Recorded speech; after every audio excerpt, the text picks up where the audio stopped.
Faire ça dans un grand groupe. Moi, il m'arrive de discuter avec d'anciens collègues qui sont dans d'autres grosses structures, c'est pas aussi simple. Bonjour Pascal. Bonjour Alexia. Est-ce que vous pourriez vous présenter en quelques mots? Moi, je m'appelle Pascal Boquet, j'ai bientôt 60 ans. J'ai un parcours qui est principalement, voire presque intégralement autour de la place de l'être humain dans l'entreprise, dans l'organisation.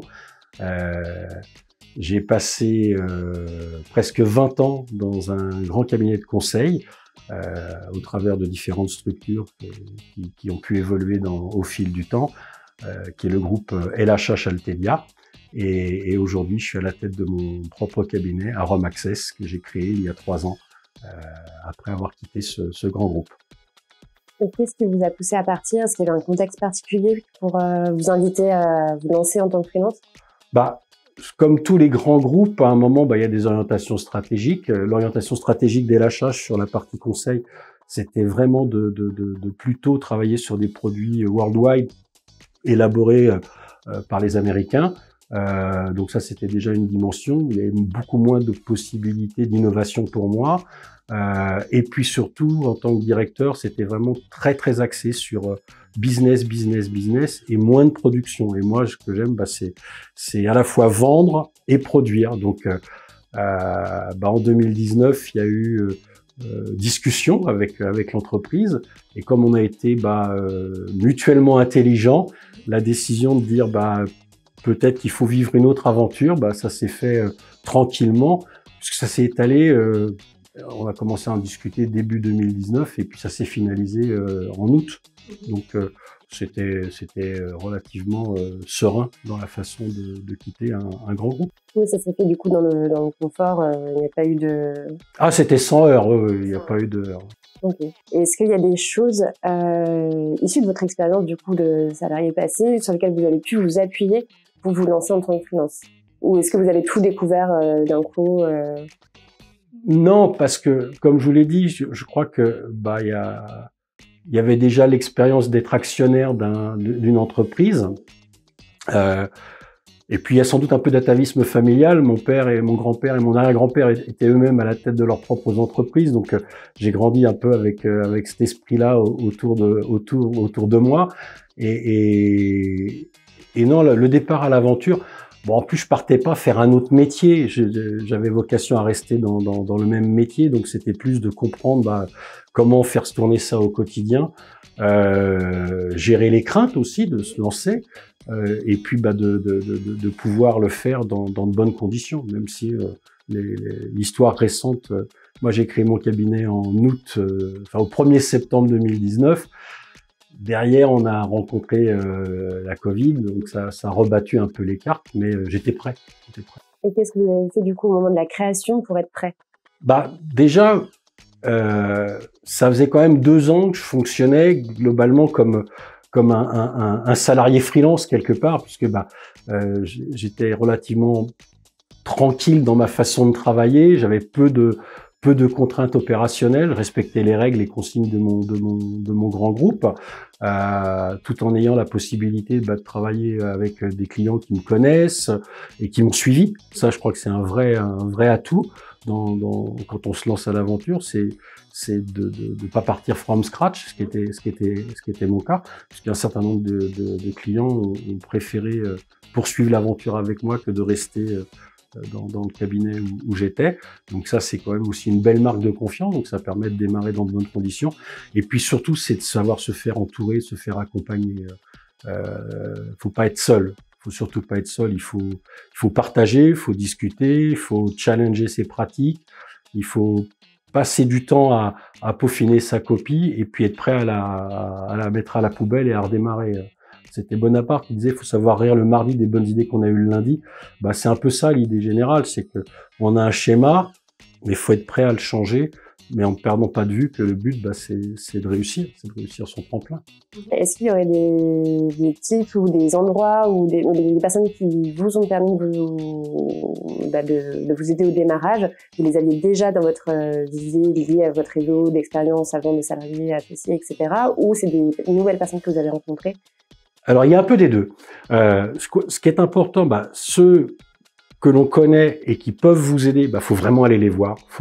Moi, mon business plan, je l'ai fait avec un ami qui était directeur général d'un grand groupe de l'audit, et je suis allé le soutenir devant lui et 2 de ses associés. Donc j'ai pu récupérer des conseils sur la façon de lire mon business, la façon de l'architecturer. Donc ça, c'était j'ai rencontré aussi des personnes avec qui j'étais déjà en relation professionnelle, qui eux-mêmes étaient installés et qui ont pu un peu déblayer le terrain devant moi pour baliser et m'éviter de perdre du temps, d'aller plus vite dans un certain nombre de circonstances. C'est ce qui m'a permis de rencontrer alors à l'époque Nova, aujourd'hui Number, pour pouvoir dire moi je suis pas comptable, je suis pas financier, mais j'ai besoin d'avoir des gens qui savent faire et qui peuvent me guider, qui peuvent me faciliter la vie. On se connaissait pas, et puis ça a été l'occasion, en demandant à l'un d'entre eux avec qui tu bosses. Moi je travaille avec Nova à l'époque, donc de vous rencontrer, et puis de dire ok, on part à l'aventure comme ça. Donc c'est vraiment ce qu'on appelle aujourd'hui le networking, le réseau. Donc c'est vraiment demander, de parler. Je crois que la clé, c'est de parler. Les gens sont ravis de nous aider pour peu qu'on leur demande. Après, si on est prêt à demander de l'aide, on a de beaux conseils. Ça veut pas dire qu'on les retiendra tous, mais globalement, dans le lot, moi, il y a très peu de conseils que j'ai laissés au bord de la route, parce que ça a été structurant, ça a été souvent éclairant. Et puis, je le relie à la nuance de douter. Pour moi, mon métier, c'est aussi le doute bienveillant, donc c'est de douter en permanence, et donc de rencontrer des gens, même sur le métier, sur l'outillage. Moi, je suis un comportementaliste. Mon métier, c'est travailler l'efficacité relationnelle, c'est le comportement dans l'entreprise. Aller faire de la formation comportementale quand on vous dit on est confiné à la maison. Il a fallu se réinventer, il a fallu explorer de nouveaux canaux de communication, la vidéo, la visio. Dire est-ce que on peut faire des mises en situation comportementale par la vidéo? Au début, honnêtement, quand on a dit il n'y a plus de formation, comment je vais faire? On a tout cassé avec mes camarades de jeu, on a tout cassé, notre façon de faire, nos pratiques, pour se réinventer. Et je crois que la clé, c'est ça, et surtout de demander aux gens, de dire mais de quoi vous avez besoin, comment on pourrait vous aider. Donc ouais, c'est vraiment la notion de pas être seul. Même si on n'a pas besoin de beaucoup de soutien social, qu'on est capable de fonctionner et d'y arriver, faut demander de l'aide. Faut pas hésiter à parler. Oui, parce que comme la création de la société s'était fait en 2019, vous aviez un prévisionnel qui avait été du coup bien travaillé en amont, et après on connaît tous la suite des événements avec le Covid, etc. C'est vrai que ça a été quelque chose, je pense, pour vous important de pouvoir vous appuyer dessus, mais comment vous avez géré, du coup, vous avez dit que vous avez adapté vos formations et votre offre pour pouvoir répondre aux nouveautés liées à la situation sanitaire.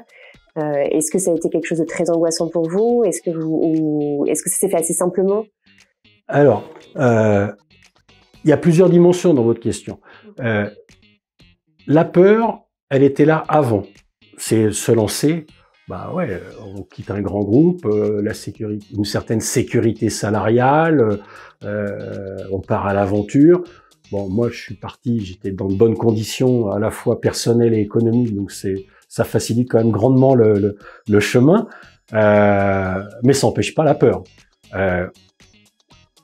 J'ai la chance de faire partie des gens, c'est une fois que je suis parti, une fois que j'y suis, je dis faut y aller maintenant, faut se donner les moyens, faut avancer, faut exécuter, faut suivre, faut agir.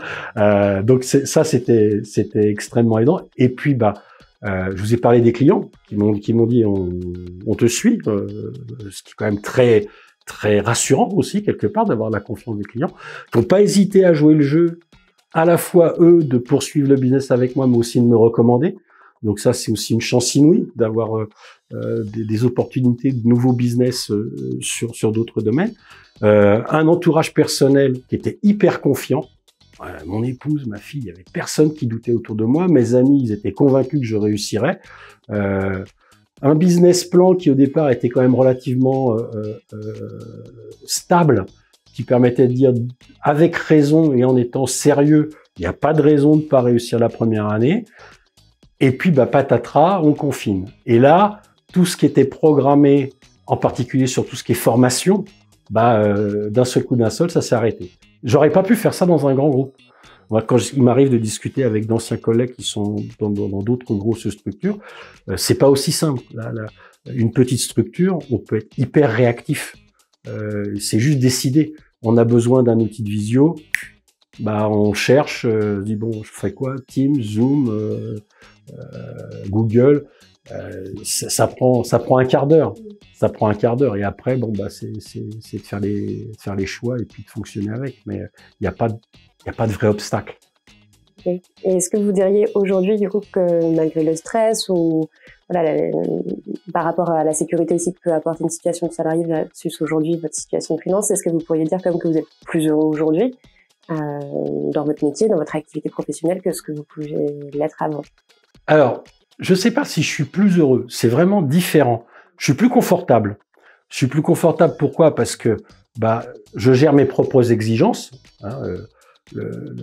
Le salarié Pascal doit s'accommoder avec le patron Pascal. Donc parfois on n'est pas toujours d'accord entre moi et moi, mais je suis plus confortable parce que en fait je travaille pour moi. Donc les contraintes que je peux me mettre, et j'ai envie de dire on a toujours des contraintes.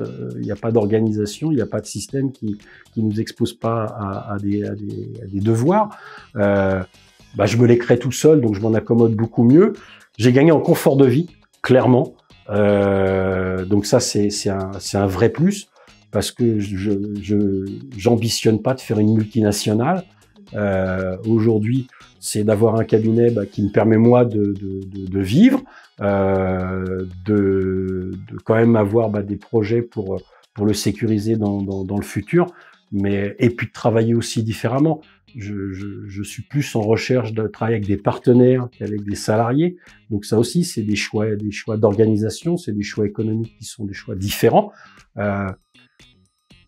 Avant, ce qui était super, c'est que dans un grand groupe, partout, dès que j'avais une question, de n'importe quel côté où je pouvais me tourner, je savais que j'aurais quelqu'un qui était capable de m'apporter une réponse. J'avais plein d'experts autour de moi, plein de gens plus brillants les uns que les autres sur des domaines où moi j'avais pas de compétences. Et il suffisait que la question, elle me vienne en disant qui peut m'aider. Et j'avais pas besoin de chercher très loin. Aujourd'hui, c'est un petit peu plus en escalier quelque part. Je vais appeler A, qui dit appelle B, qui lui-même va me renvoyer vers C. Mais ça marche. Ça reste de la curiosité, d'avoir envie de discuter avec les gens, d'avoir envie de parler avec eux. Et une fois de plus, les gens sont ravis de nous aider. Donc on s'en sort, on y arrive très bien. Merci Pascal.